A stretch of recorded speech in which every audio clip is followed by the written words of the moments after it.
In the remote mountains of the Hindu Kush in Afghanistan, a routine military mission took an unexpected and disturbing turn. A reconnaissance team encountered strange phenomena, sudden temperature changes, equipment failures, and non-human traces. What seemed like a common operation became an encounter with something that defies conventional explanations. In this video, we'll analyze real accounts from soldiers who encountered an unusual presence in an isolated cave, where weapons were arranged as offerings and a mysterious figure appeared to warn them not to return. Discover the little-known story that blends war, Persian folklore, and phenomena that still puzzle experts.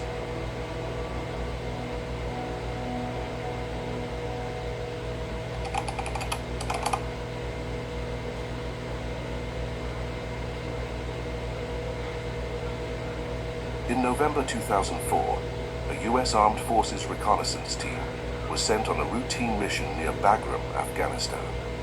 Their job was simple: investigate a possible insurgent weapons cache in a mountainous area known for sporadic clashes and weapon hideouts. Drones and local informants had gathered the intelligence, warning of suspicious activity in an old cave system. For the soldiers, it was just another day in the field, following standard entry and sweep procedures. But what seemed ordinary would soon reveal something far beyond military logic. The mission's nature would change drastically even before they stepped inside the cave entrance. The supposed hideout location was peculiar. Even the locals avoided it. The team had an Afghan interpreter, an older, respected man from the region, who hesitated when he saw where they were going. He told generational stories about a sacred, cursed place known for mysterious disappearances and for being guarded by an ancient entity.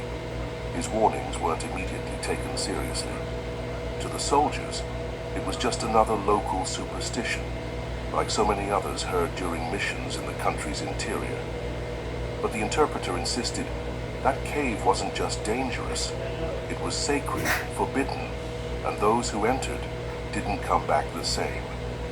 As they climbed the rocky trails to the main cave entrance, a discomfort began to grow among the soldiers. Even the most experienced, used to intense combat, noticed an unnatural silence hanging over the landscape. Not even the common sounds of nature, birds, insects, wind, were present. It was as if the very environment had been silenced by something invisible. The sky, clear moments before, filled with dense clouds in a matter of minutes, casting a shadow over the cave entrance. For one soldier, the air became so thick it was hard to breathe. Another mentioned an inexplicable unease, as if they were being watched closely. Upon reaching the cave entrance, the interpreter refused to go further. He stayed outside, praying silently with a rosary clutched in his hands, visibly shaken. One of the soldiers tried to persuade him to join the group, but he only replied that he had already gone too far and wouldn't interfere with the domains of ancient forces. Even among the military personnel, the atmosphere was strange.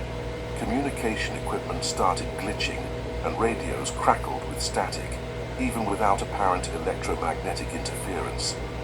It was as if something in that place resisted their presence, repelling their attempts to control the situation.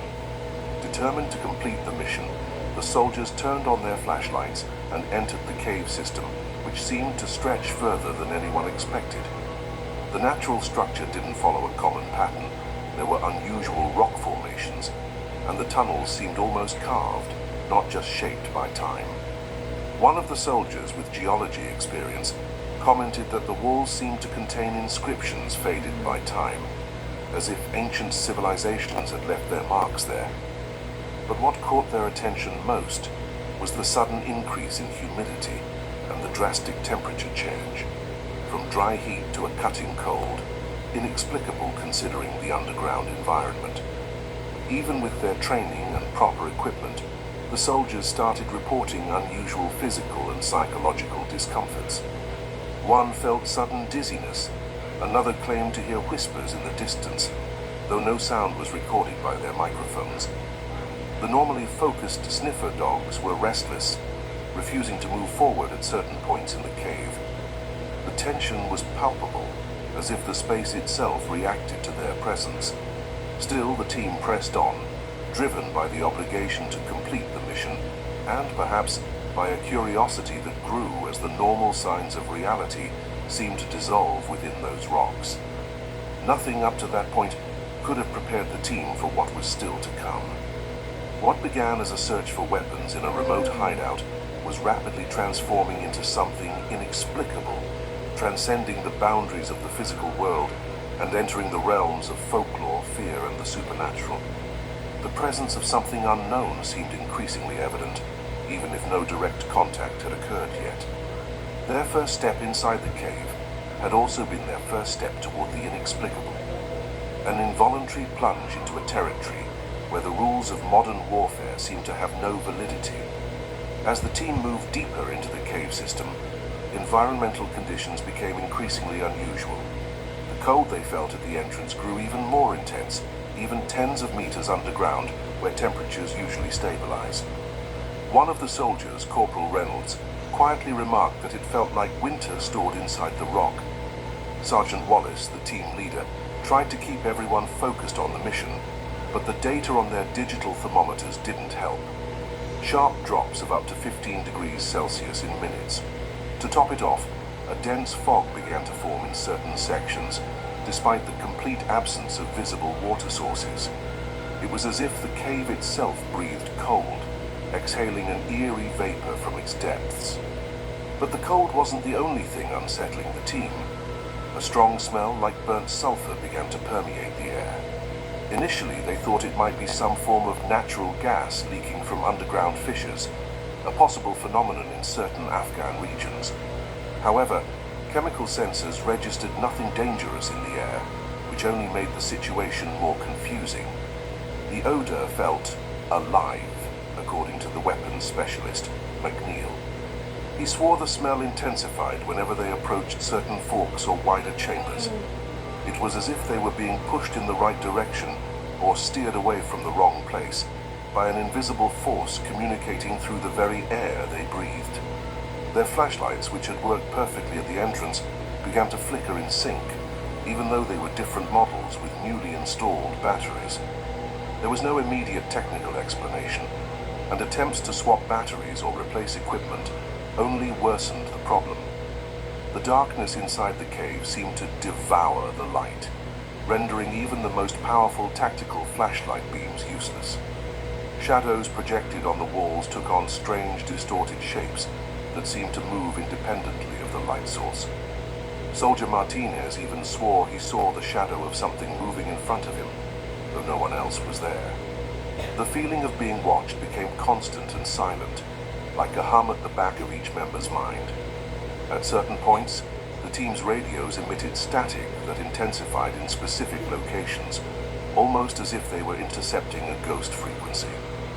Amid the crackling, one or two words emerged clearly, spoken in a deep, drawn-out voice. One of them recognized the word Qatar, which means danger in Dari. The interpreter, who was still outside, received one of these transmissions and, upon hearing it, simply turned off his radio. Later, he refused to comment on it, only saying that some things shouldn't be heard with human ears. From that moment on, communication with the outside world became increasingly difficult, with transmissions coming and going in fragments, and navigating the darkened corridors grew more agonizing with each step. Despite all their training for hostile environments, the soldiers began to show unusual physical symptoms. Some reported a strange metallic taste in their mouths, as if they had bitten an oxidized iron blade. Others felt sudden nausea, loss of balance, and even a slight euphoria, followed by apathy. The unit's medic, Lieutenant Cooper, suspected environmental poisoning, but toxin tests revealed nothing abnormal. He recorded the symptoms in his notepad and told Wallace that it seemed like a neurological response to intense magnetic fields, a theoretical but unlikely possibility there. The hypothesis raised another question. What kind of force could produce such a widespread underground field? Most disturbing was that the anomalies seemed to follow almost intelligent patterns. The lights failed at the same points. The smell of sulfur always appeared before a specific fork. The voices on the radios came only when the team threatened to go down certain corridors. It was as if something, or someone, knew the cave's structure better than they did, and was trying to guide them, or test them. Even the soldiers' own behavior began to change. The silence between them grew heavier. Nervous jokes disappeared, replaced by grim looks and shallow breaths. The collective survival instinct had been replaced by something more primitive. Pure irrational fear, buried beneath the mask of military discipline. By the third hour inside the cave, the team reached a large central gallery with a natural dome ceiling. The flashlights briefly worked again, and they could see a series of marks on the walls, ancient symbols, precisely etched but partially covered by fungi and sediment. Lieutenant Cooper recognized some features resembling Buddhist inscriptions, while the local culture specialist, Corporal Davis, found similarities to pre-Islamic patterns used by nomadic tribes in the region. This indicated that the cave had been used or visited by civilizations long gone. But what caught their attention most was a circle on the floor, formed by black stones that appeared slightly polished. Inside this circle, the smell of sulfur was almost unbearable, and the cold seemed to cut to the bone. It was at this point that the electronic equipment simply stopped working. Without warning, motion sensors, thermal cameras, and flashlights ceased responding. Batteries fully drained in seconds, as if an invisible force had sucked all their energy. The only device that continued to function, albeit with interference, was an analog recorder carried by chance by Sergeant Wallace, normally used for field observations. When they played the tape later, they heard inexplicable sounds, rhythmic thumps, as if something large was walking on stone. A deep voice murmuring words in an unknown language, and finally, a human scream captured in the background, which none of the soldiers recognized as coming from their team. From then on, the logic of the space began to fail. Corridors that led to one point before now led to another. Maps quickly drawn with chalk didn't match the way back. The GPS, obviously useless inside, was replaced by visual markings, which also mysteriously disappeared. It was as if the cave itself rearranged to confuse the intruders. Some began to doubt their own perception of time. Lieutenant Cooper's watch showed 5 p.m., while Corporal Martinez's indicated 3 a.m. Without access to the sky or reference points, the team no longer knew how long they had been there. They only knew that something, beyond the physical, was interfering with their minds and instruments. In this growing chaos, the only constant was the feeling that something was watching them. The most sensitive swore they felt a solid presence behind them, large, unmoving, watchful. Even if they saw nothing, even if they heard no footsteps. It was as if the air around them gained weight and form, pressing on their shoulders and necks. One of the most repeated phrases in later accounts was, "We weren't alone." And indeed, everything pointed to that. The cave wasn't just a weapons hideout as they thought. It was a liminal territory, a border between the physical world and something ancient. A place where the air burned with cold, where senses failed, and where reality itself seemed to bend before forces that didn't let themselves be seen, but made sure to be felt. As the team moved even deeper into the cave, they began to notice traces, indicating that the place had been used over centuries, perhaps millennia. The walls, besides being covered with faded inscriptions, showed signs of artificial erosion, as if ancient tools had shaped certain corridors. One soldier found what appeared to be a partially collapsed staircase carved directly into the rock, leading to an upper platform. At the top, there were circular marks on the floor, possibly remnants of some kind of altar or ritual area. Even worn by time, the grooves seemed precisely planned. This was no simple natural cave. It was a place with a purpose, perhaps religious. A few meters further, the team came across a partially collapsed side chamber, where the floor still retained recent marks, footprints.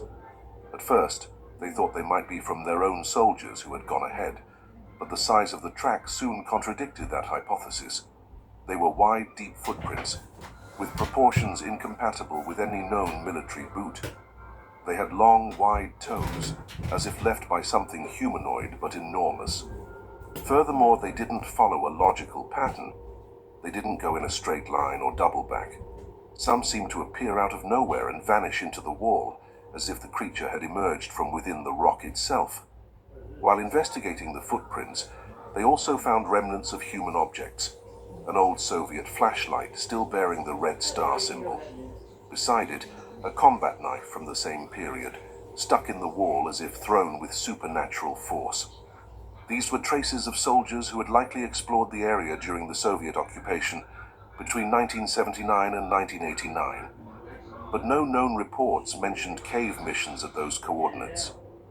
Were they deserters, lost units, or had they been drawn, decades earlier, by the same silent call that now guided the Americans into the darkness? The presence of these ancient artifacts seemed to confirm that this wasn't just an insurgent hideout, but a convergence point between eras. Beyond the Soviet equipment, the team found even older evidence. Wooden stakes with partially burned Sanskrit inscriptions were stuck in one of the inner chambers. They looked like remnants of some lost ritual, where fire, symbols, and possibly sacrifices were part of the process.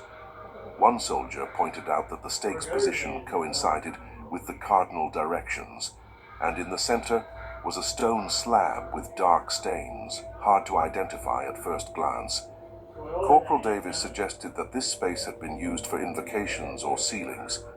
The connection between primitive Buddhism, pre-Islamic cults, and the occult symbolism present there was too frightening to be a coincidence.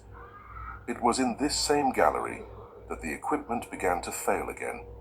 The cameras that still worked picked up static, and one of them briefly registered for milliseconds what appeared to be a tall, hooded figure in the darkest corner of the room.